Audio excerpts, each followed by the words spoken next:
మీరు విగ్రహారాధన చేస్తారు, ఒక రాయి అది, అందులో ఏ ఉండదు, మీకు పూజలు చేయాలంటే ఖర్చులతో కూడుకున్నది. మాకు అలాంటివి ఏం లేవు, కొవ్వొత్తు కూడా వెలిగించాల్సిన అవసరం లేదు, మా వాడు చాలా మంచోడు, చాలా కరుణామయ. ఇంకా వాళ్ళు హారిబుల్ అనమాట. అందులో 10% సిస్టమ్ ఉంది, మీకు తెలుసా? మీకు ఐడియా ఉందా? నేను నెక్స్ట్ దానికి వస్తా. ఇలాంటి చెప్తున్నారు కదా, తీరా చూస్తే చర్చిల్లో కొబ్బరికాయలు కొడుతున్నారు, దండలు వేస్తున్నారు, అగరబత్తీలు వెలిగిస్తున్నారు, దీపాలు వెలిగిస్తున్నారు, అండ్ దెన్ తలనీలాలు కూడా వేస్తున్నారు కొన్ని చర్చిల్లో. అయితే నువ్వు వద్దని చెప్పినావు, మరి మావెందుకు పాటిస్తున్నావు? రీసెంట్గా నేను ఇంకో దగ్గర చూసా, క్రిస్మస్కి మనం ఎలా అయితే దేవుని ఊరేగింపుగా తీసుకెళ్తామో కొన్ని పండగలకి, స్పెషల్ అకేషన్స్కి, దే ఆర్ డూయింగ్ ఇట్. అంటే అది మాఫియా, మత మార్పిడి ముఠాల మాఫియా అనమాట. వీళ్ళ స్ట్రాటజీ ఏంటంటే, ఒక వర్గం కొంతమంది ఏమో ద్వేషిస్తారు, మీరు తప్పు అంటారు. ఒక వర్గం, కొన్ని ముఠాలేమో మరి ఈ సంప్రదాయాలన్నీ తప్పంటే సడన్గా ఇక్కడి నుంచి డిస్కనెక్ట్ అవ్వలేరు కదా. ఇప్పుడు కొబ్బరికాయ కొట్టడం, రోజు పూజ చేసుకోవటం, ఆ ట్రెడిషన్స్కి అలవాటు పడిన వాళ్ళు సడన్గా మీరు అవన్నీ మానేసేయండి అంటే కొంతమంది ఇష్టపడకపోవచ్చు. అందుకని వాళ్ళకి కూడా వెసులుబాటు ఉంది. మీరు అక్కడ నచ్చకపోతే, ఇది తప్పు అనే వర్గాలు ఉన్నాయి క్రిస్టియానిటీలో, కానీ ఇవి చేసుకోవటానికి వెసులుబాటు ఇచ్చే ముఠాలు కూడా ఉన్నాయి. అంటే ఇక్కడికి వచ్చే వాళ్ళు ఇక్కడికి వస్తారు, ఇక్కడికి రాని వాళ్ళు, ఇక్కడ డిస్కనెక్ట్ అయిన వాళ్ళు ఇక్కడికి వస్తారు. అంటే ఒక్కళ్ళు కూడా మీరు మిస్ చేసుకోవద్దు. అది ఒక మార్కెటింగ్ స్ట్రాటజీ. ఇప్పుడు ఒక కంపెనీ ఉందనుకోండి, ఓ 10,000 రూపాయల ప్రోడక్ట్ ఒకటి పెట్టారు, ఒక మంచి క్వాలిటీ ప్రోడక్ట్. ఈ 10,000 రూపాయలు ప్రొడక్ట్స్ని ఇష్టపడక, లేకపోతే అంత బడ్జెట్ పెట్టలేని వాళ్ళ కోసం ఏం చేస్తారు, వాళ్ళే సెకండ్ ఇంకొక షాప్ ఓపెన్ చేస్తారు పక్కన, కొంచెం తక్కువ రేట్లో, వాళ్ళదే కానీ డిఫరెంట్ పేరుతో ఉంటాయి. అంటే కస్టమర్లను ఒక్కళ్ళని కూడా వదులుకోకూడదు అని. అలాగే ఇది ఒక మార్కెటింగ్ కంపెనీ అనమాట. దీన్ని ద్వేషించే వాళ్ళు వీళ్ళ దగ్గర రావాలి, దీన్ని ఇష్టపడే వాళ్ళు వీళ్ళ దగ్గర ఎవరు మిస్ అవ్వకూడదు. అలా ప్రతి దేశంలో, ప్రతి ప్రాంతంలో కూడా లోకలైజేషన్ చేస్తారు వాళ్ళ మతాన్ని.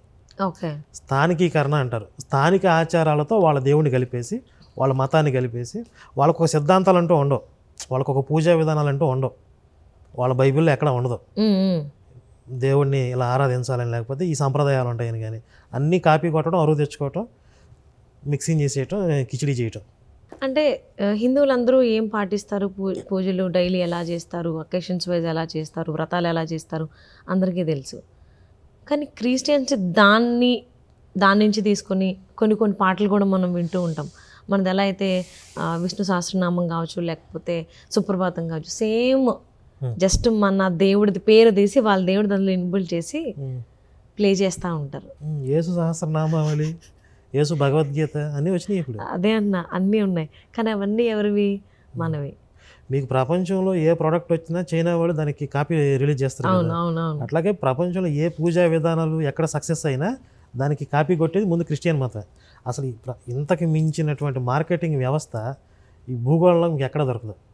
కానీ జనాలు ఎలా ఇన్ని సంవత్సరాలు హిందుత్వంలో, అంటే హిందువులు ఏం చేస్తారు ఏంటి అని చూసి కూడా అటు సైడ్ మొగ్గు చూపుతున్నారు. కారణం అంటే ఎక్కడ ల్యాక్ ఆఫ్ జరుగుతుందని.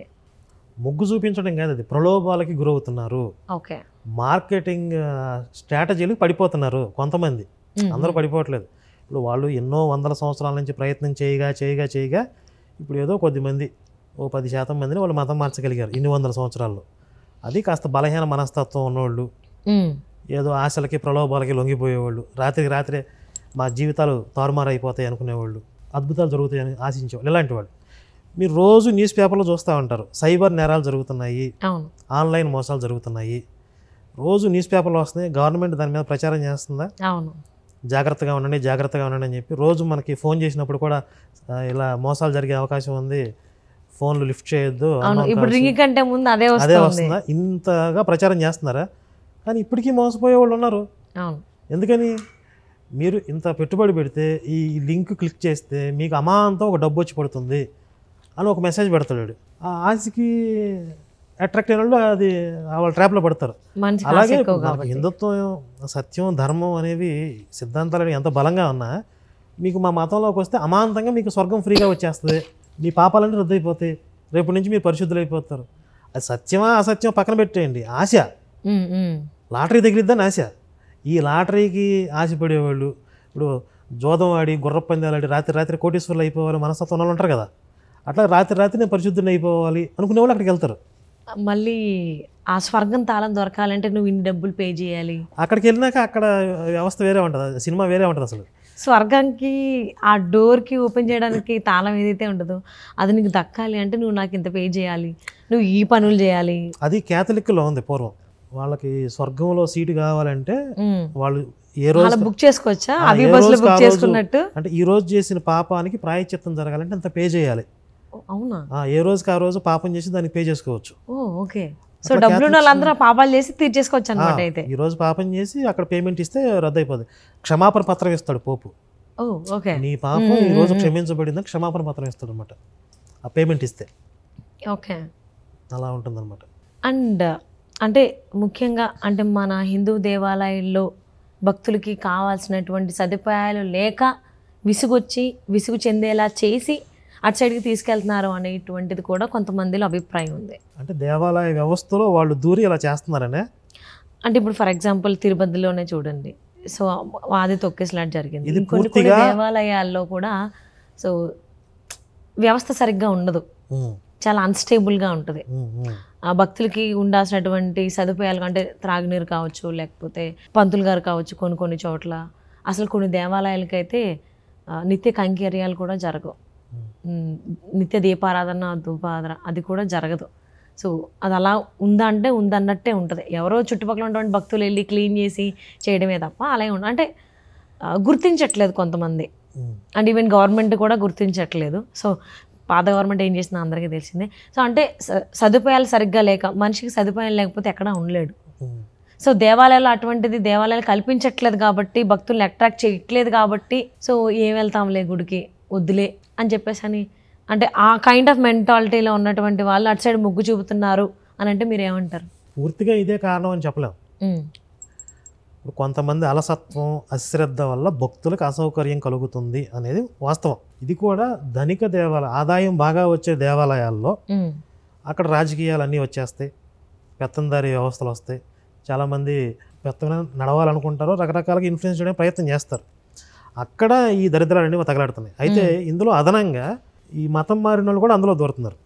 అంటే మతం మారిన వాళ్ళు కూడా ఇప్పుడు టీటీడీలో ఉద్యోగస్తులుగా ఉన్నారు. వాళ్ళకి జస్ట్ లాజికల్గా ఆలోచించండి. ఉమ్. వెంకటేశ్వర స్వామి వారి మీద వారికి గౌరవం ఉంటుందా? ఉండదు. భక్తి ఉంటుందా? ఉండదు. వాళ్ళు మనసులో ద్వేషిస్తూనే ఉంటారు, విగ్రహం అంటారు, సైతాన్ మనసులో ఏదో అనుకుంటారు. అవునవునవును.